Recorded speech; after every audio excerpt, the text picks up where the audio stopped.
Pressure maintain ஆகுதுன்னு அர்த்தம். இல்லை எனக்கு ஒரே ஒரு ஏன்னா இப்போ நீங்கள் ஒவ்வொரு லைனாக போட்டிருக்கீங்க நல்லா இருக்குங்க. ஆமாம் ஆமாம். இப்போ ஏதாவது ஒரு லைன் நடந்துருந்துச்சுன்னா எப்படி தெரியாதுங்க? இல்லைங்க, நடுவில் ஒரு மெயின் லைன் வருதுங்க. அது வந்து மேஜராக ஃபால்ட்டுனா அங்கே ப்ரெஷர் மெயின்டைன் ஆகிடும், குறைஞ்சிரும். எங்களுக்கு அது ரெகுலராக தெரியுமில்லைங்க, 3 பாயிண்ட் வருது, 2.5 பாயிண்ட் வருது அப்படின்ட்டு. அதில் குறைஞ்சதுன்னா எங்கேயாவது இது பிடிக்கிறோம். இந்த தரம் எலி நிறையா கிடச்சிருச்சுங்க கரும்பு வெட்டும்போது. அப்புறம் ஒன்று ஒன்றா பறித்து அந்த டேமேஜ் எல்லாம் கரெக்ட் பண்ணணும். அப்படி சில டிஸ்அட்வான்டேஜ் இருக்குது, உபயோகமாக இருக்குங்க. இது இல்லைன்னா அந்த வறட்சி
நல்லா அவங்க தெரிகிற மாதிரி.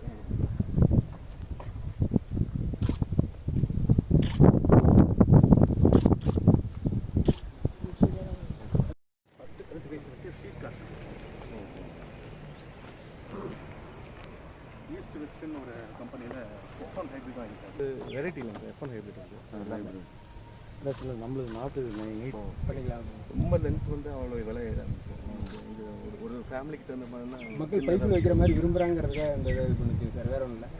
முருங்கையில் நம்ம கரூர் மார்க்கெட்டில் அதை விரும்புகிறாங்கன்னு சொன்னாங்க சார், அதுக்காக ஆர்டர் கொடுத்துருக்கேன் நெட்டலாம் அப்படின்ட்டு. அது நல்லா அறுவடை பருவமா? ஆமாம் சார், அறுவடை பண்ணுவோம். அதனால தான் கொஞ்சம் ஸ்வெட்டாக இருக்குது. ஓகே ஓகே பார்த்து செய்யறது வந்து எப்பயுமே இந்த இது காசு ரொம்ப இடம்லாம் இருக்குது. அடுத்து 100 எவ்வளோ கிலோ எவ்வளோ போகுதுங்க? கிலோ எவ்வளோ போகுது? 36 போகுது சார், 30 36. வெளி மார்க்கெட் 40 சார். நமக்கு உழவர் சந்தையில் மக்களுக்கு குறைச்சி கொடுக்கணுங்கிறதுக்காக 36 30 சார். 100 நாள் திட்டத்தின் மூலமாக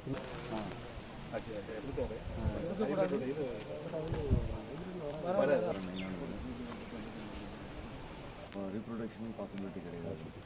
அதே நேரத்தில் ஃபார்மர் இந்த சைடு டெய்லியுமே இங்கேருந்து பறித்து அனுப்பிட்டு இருக்கீங்க? டெய்லி கொண்டு வந்துடுறேன் சார். ஒரு வண்டியில் அதுக்குமே 2 வீலரில் வந்துருக்கேன். 2 வீலரில் வந்து அங்கே சந்தைக்கு 4 மணிக்கு 4:30. இங்கே எவ்வளோ ஆள் வேலைக்கு வச்சுருக்கீங்க சுமாராக பறிக்கிறதுக்கு? இதுக்குலாம் நாங்களே சொந்தமாக எல்லா வேலையும் லேபராக வந்து சாயங்கால நேரத்தில் ஆளுங்க, மற்ற விஷயத்தில் எப்பயாவது அவசிய தேவைக்கு மட்டும் ஆள் இருக்கிறது சார். 3/4 நிமிஷம் நம்ம சொந்த பதம் மாறுற ஐயா வேலை ஒரு ஊருக்கு ஒரு நல்ல விஷயம். பாலத்தில் பசி திரும்புற மாதிரி கட்டையை கட்டிக்கணும் சார். அது வந்து பயிர பருவத்துக்கு வந்து ஆயிருக்கு சார். அது இல்லைங்க, முன்னே விட காய் கொஞ்சம் குறைஞ்சதாயிருக்கு. ரெகுலரில் அந்த பருவத்தில் எடுத்து கொண்டு வந்து பண்ணியிருக்கேன் சார். வச்சதாக இயற்கை கொஞ்சம் இம்ப்ரூவ்மெண்ட் தெளிவாக லிமிட்டாக தான் பயன்படுத்தினேன். அதிகமாக அவர் சொல்கிறப்பெல்லாம் வச்சுருந்தா 3 மூட்டை வச்சுருக்கணும். நான் குப்பை கொடுத்து